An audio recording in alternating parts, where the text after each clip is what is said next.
All right, let's talk about Rocky's ball. You're going to need 6 balloons for this. I've got random colors so that it's going to be easier to follow what's happening. Ultimately, I do recommend clear for this. So, my 6 balloons, I'm going to inflate each of those 6 balloons about this far. It's going to vary a little bit by brand. I'm thinking about 4/5 of the way full, but again, brands are quirky these days. So some brands you may have more flexibility, some brands you may have less. But I'm going to get 3 of these inflated, and 2 of them I'm going to tie together at the bottom with a nice square knot, right over left, left over right. Tie it together. The third one, I'm going to twist a little bubble, twist it around, and you can go ahead and pull that in and pinch twist that into place. Now, this third bubble, its main purpose is to keep the series of bubble we're about to twist from coming undone, because we're about to do 4 bubbles in 2 different series. I'm going to start with this gray one, and I'm going to do 4 3-inch bubbles. Now, for a series of bubbles, remember we hold our first and last bubble, we always twist in the same direction. So, about 3-inch bubbles, 1. We can use our first one to measure, 2. We can use our first one to measure, 3. And if we're being consistent, we can also flip to the one before. So we got 4 bubbles. The hardest thing in this ball is holding that series while you twist a second series of bubbles. Second series, exactly the same. 1, 2,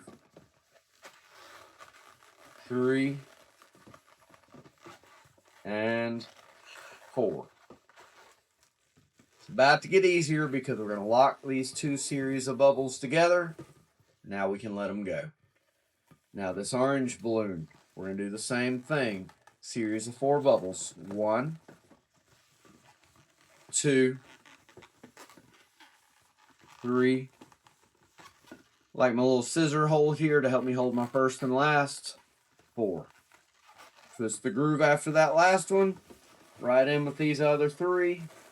Now we are not done, but we are well along our way. Pick your 2 favorites of these others. They'll probably all be viable, but we're only going to need 2 of them for most of what we're doing. So I'm going to take this gray one and I'm going to come back around the loop. 1, 2, 3, and 4.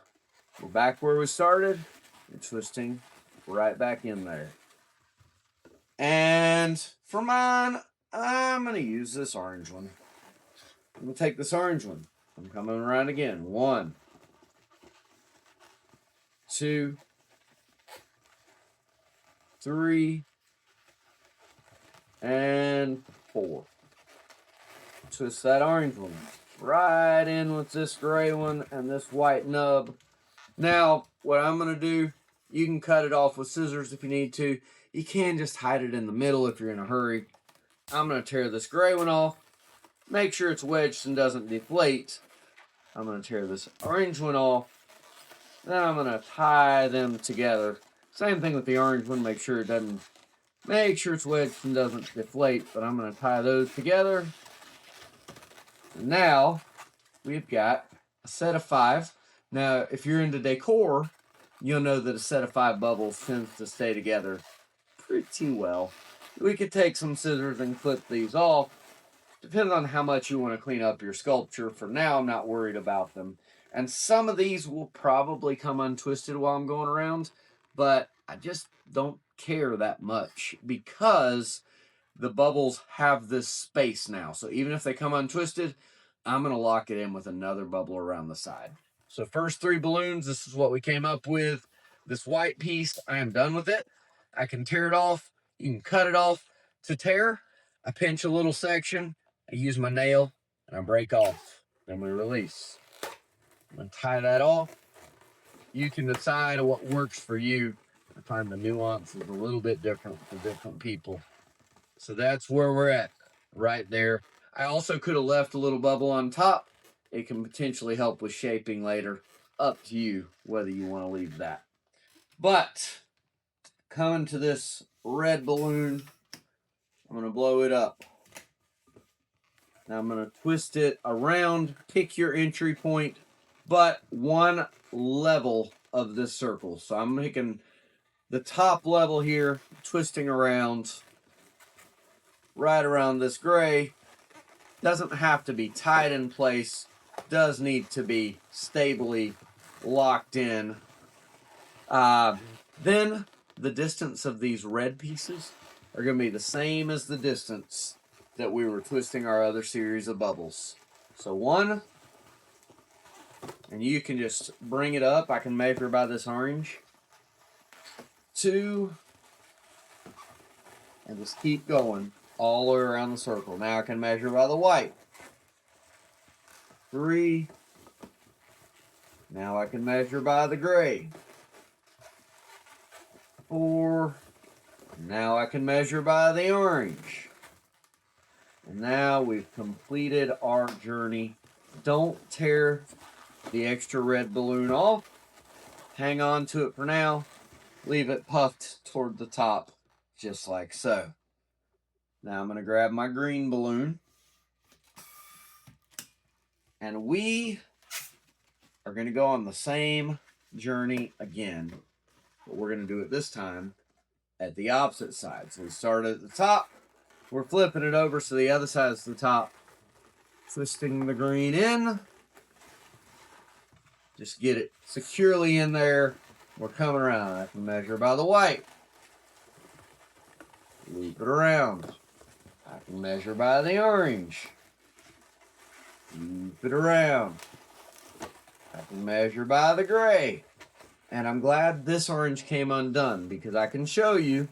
Make sure that orange is the same size it was before. Loop this green around. And just like that, it's as if the twist never came out. Measure by the orange. Around the gray. Measure by the gray.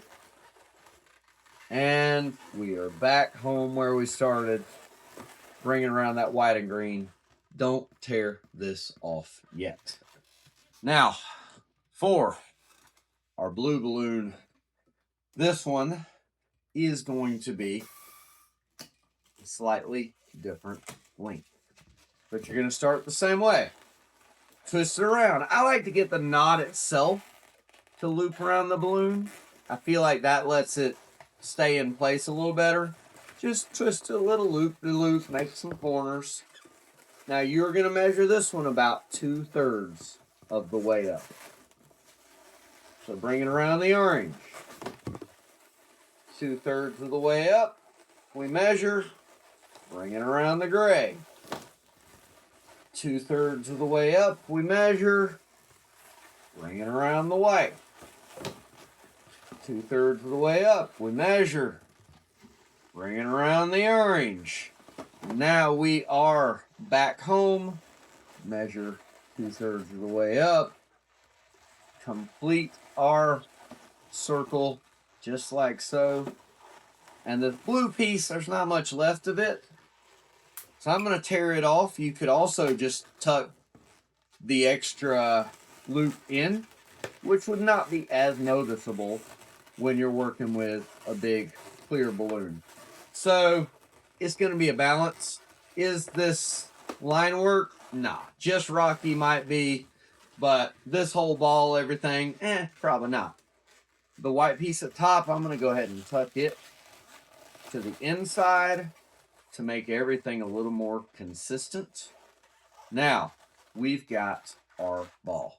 I know you're wondering, what am I doing with these extra pieces? Now, before we even closed off this blue, you could have stuffed Rocky in. If you haven't stuffed Rocky in, now is your moment, while the holes are still big enough, to stuff Rocky through the hole.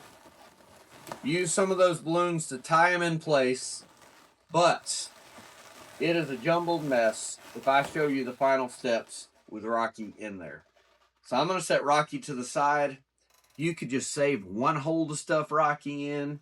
But you're going to see what I do. And when I make it with the clear balloons, then I'll show you putting Rocky in, leaving a gap in the blue.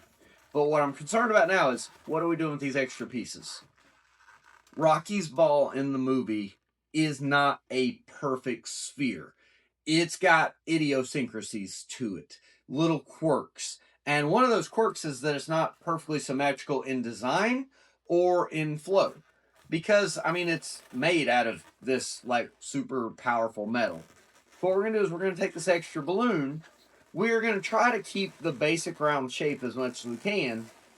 But we are going to fill some gaps so that not every groove is the same size. You can be a little bit random with this. So I found that groove, I like that. I could come back down, or I could come up over here. I can twist that in. I've got some extra balloon here. Now I could do a couple things with that balloon. If you're not comfortable tearing it off, leave it, stuff it inside. But if you want to tear it off, you can. I recommend leaving enough to tie it if you do tear it off, because last thing you want is things starting to deflate. But I'm going to come do the same thing with the red. I'm just going to try and give it a random feel. So I'm just going to find a path for this red. The main thing is that I am trying to keep this overall creation very rounded as I do. Because of that, I'm not messing with this top section. Not much room there. Same thing with the bottom. Flip them over, call them bottom, top, whatever. But I am filling in grooves. I'm going to tear off this excess. I'm going to tie that off. And there you go. We have Rocky's ball. Now, we can go through if you want. There's some extra little pieces here that we can tear off. You can use Rocky's feet to tie into the groove. And if you needed to, you could still squeeze them in now if you want to wait till you finish the ball completely. But my friend, that is how we make Rocky's ball. Thanks for watching.